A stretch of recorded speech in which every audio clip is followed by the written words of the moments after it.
Hello everyone, welcome to my another vlog. तो आज का जो स्टडी प्लान है कुछ ऐसा है जिसमें मुझे इंग्लिश में सी वर्ड वोकैब, हिंदी में smart question practice, Haryana GK में हरियाणा का गठन, डिजास्टर मैनेजमेंट स्टार्ट करना है और टाइम बचा तो मैथ के कुछ क्वेश्चन प्रैक्टिस करूँगी।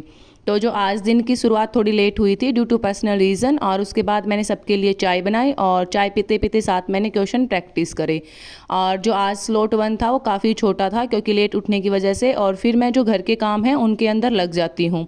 स्लॉट 1 छोटा इसलिए था क्योंकि आजकल है ना धूप जल्दी होने लग गई है और धूप के अंदर काम नहीं होता, लेकिन हम स्टडी तो आराम से एसी या कूलर के अंदर बैठ के कर सकते हैं।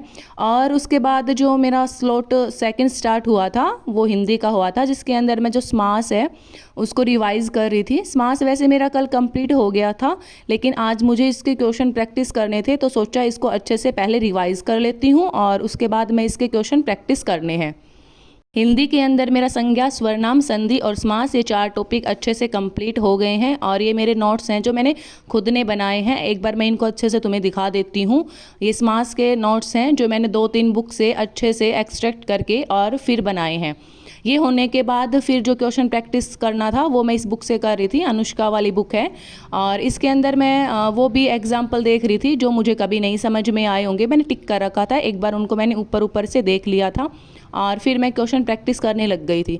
तो जो ये बुक है ना, इसके अंदर जो आंसर 7 दे रखे हैं, जैसे फर्स्ट क्वेश्चन का आंसर डी है और सेकंड क्वेश्चन का बी है, तो इसको ना क्या होता है कि मेरी नज़र तो ऑटोमेटिक इनके ऊपर आंसर पे चली ही जाती है, इसलिए मैं इनके आंसर पे हाथ रख के ऐसे कर रही थी।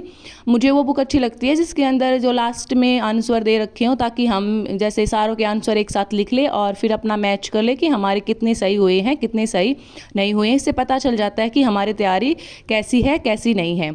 तो इसमें के अंदर मेरे 2 क्वेश्चन गलत हुए थे और सारे सही थे। ऑलमोस्ट 100 के क्वेश्चन के आसपास थे। जो एस टेट, सी टेट, इनके जो प्रीवियस ईयर क्वेश्चन थे वो मैंने अच्छे से कर लिए थे।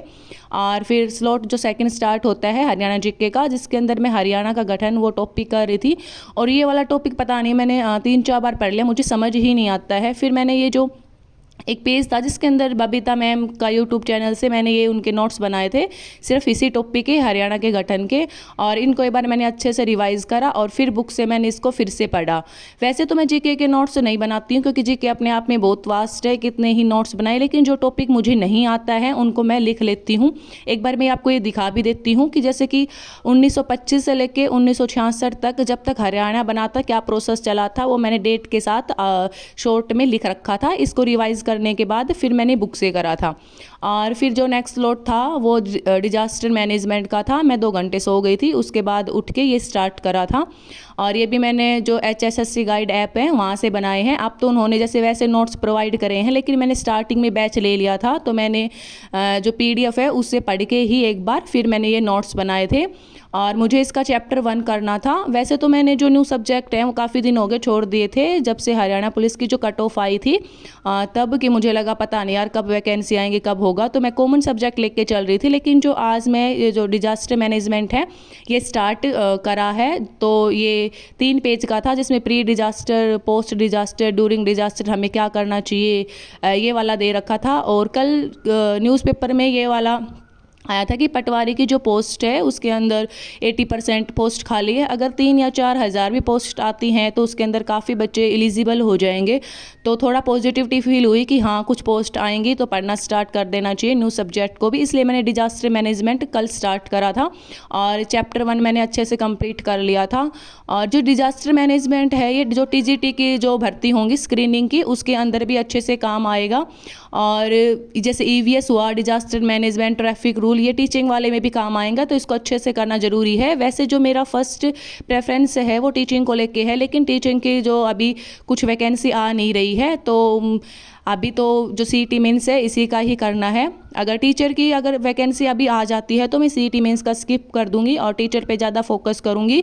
और जैसे इसमें साइंस, EVS, डिजास्टर मैनेजमेंट ये कॉमन भी हो गया, तो साथ साथ दोनों की ही कुछ ना कुछ तैयारी हो ही रही है। तो जो डिजास्टर मैनेजमेंट है इसको पहले मैंने अच्छे से वो करा और फिर इसके जो मेन पॉइंट थे एक बार मैंने इनको लिख के देखा। तो इसको करने में मेरे को 40 से 50 मिनट्स लग गए थे। ये मेरा कंप्लीट हो गया था। और उसके बाद जो मैंने नेक्स्ट स्लॉट है वो स्टार्ट करा था। पहले मैंने 10 मिनट का गैप ले लिया था जिसके अंदर मैंने चाय वाय पी थोड़ा, और फिर मैं जो नेक्स्ट स्लॉट है वो स्टार्ट कर देती हूँ। और यहाँ पे मैं इंग्लिश कर रही थी, और इंग्लिश में जो आज था सी वर्ड था, और जो ए वर्ड है वो तो मेरा मतलब हो गया है, रिवाइज भी कर लिया है, और ए बी दोनों कंप्लीट हो गए हैं। और वैसे ये मैं पहले कर चुकी हूँ काफ़ी बार रिवाइज, लेकिन वही है कि जो वोकैब है पता नहीं, मैं तो हमेशा भूल जाती हूँ, औरों का तो पता नहीं, अगर मैं 2-3 महीने नहीं करती हूँ तो मैं भूल जाती हूँ। और ये वाली वोकैब मैंने तब करी थी जब प्री था सीटी, उस टाइम पे करी थी, उसके बाद मैंने करी ही नहीं है। तो मैंने सोचा इसके साथ साथ अभी काफ़ी टाइम है, नोट्स भी बना लेती हूँ और इसको साथ साथ रिवाइज भी हो जाएगा।